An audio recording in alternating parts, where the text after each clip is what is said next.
Hey guys, welcome back to my channel, and guess what I have in store for you today? It's back.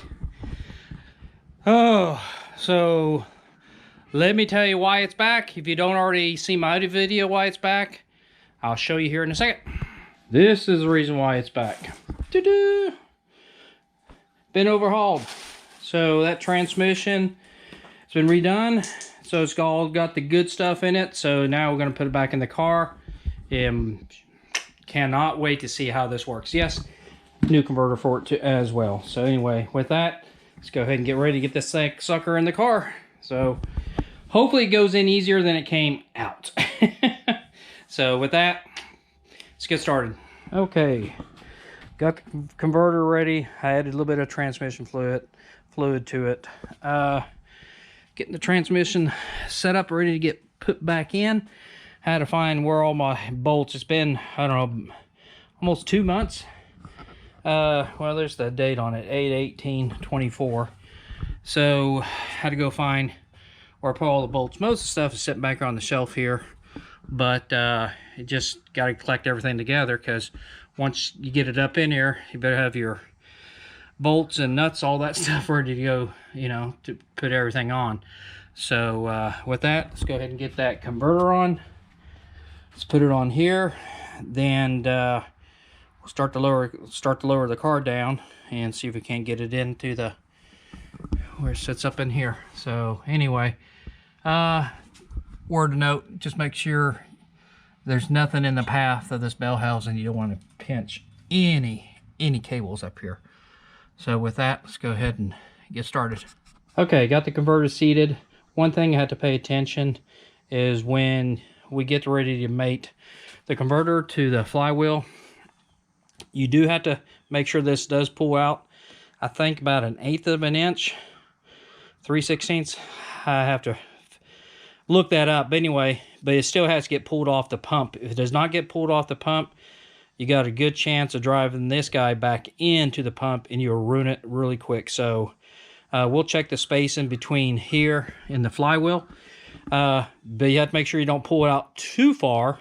Then you'll cause pressure loss and all that stuff. So we won't know until we get it up here, see how much space is between the flywheel and the converter. So with that, I think we're ready about get ready to come down on top of it. So here we go. Okay, I did manage to get the transmission in. In order to get the transmission in, guess what? Had to loosen the header up on the passenger side to get enough space, so we have enough space to get it in between the two. But it all worked out. So a lot of more hookup things to do. Got some bolts to get tightened up on the top of the bell housing. Check the spacing on the converter. I talked about that earlier. So it depends how much space there is between the converter and the flex plate. Shim those appropriately. But yeah, so hopefully here in the next few hours, hopefully this thing be ready to fire up and see how it goes. But anyway, still got a lot of work to do. So here we go. Okay, we're getting extremely close now. Starting the back. Finally got the torque arm on. That was fun. Exhaust. Yeah, in case you notice this got dented a little bit. When we're actually bringing it up on the trailer, this hit the plate. It's a ramp to go up the door. Dented it just a little bit.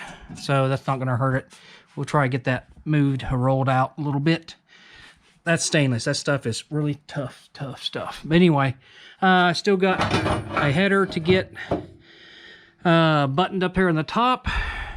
The transmission lines has been run, so just have to make one more connection up there. Then we'll get the exhaust started. Then add transmission fluid and start it and see how it goes. But we have to adjust the TV cable too. So that should be interesting. It should be pretty easy to do. Only adjusted it once before, but oh great. I guess I need to put that on too. So anyway, gosh, I keep finding stuff as I keep looking. So anyway, let's get some of this stuff buttoned up and getting really close getting this thing started. Might have it started today. If not, it will be tomorrow. beautiful day and hate to be up in the shop all day long. So if anything, I did promise him be ready to Sunday, but I might text him and say, Burden, buddy, might be tomorrow, because I'm gonna hit the pool here in a little bit. So anyway, let's go ahead and get some of this stuff done, and we'll probably finish it tomorrow, the way things are looking right now. So got it running. Gonna go test drive, see how it goes.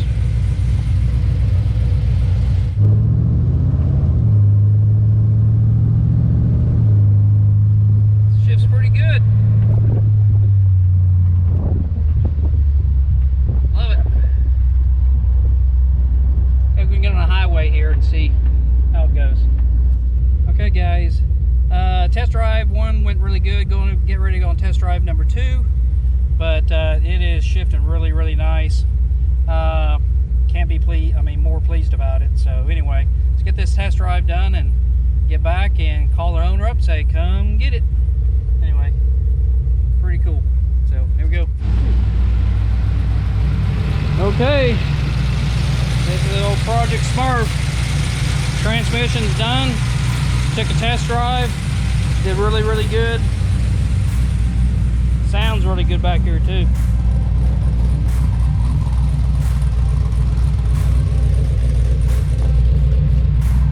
Hope you can hear that.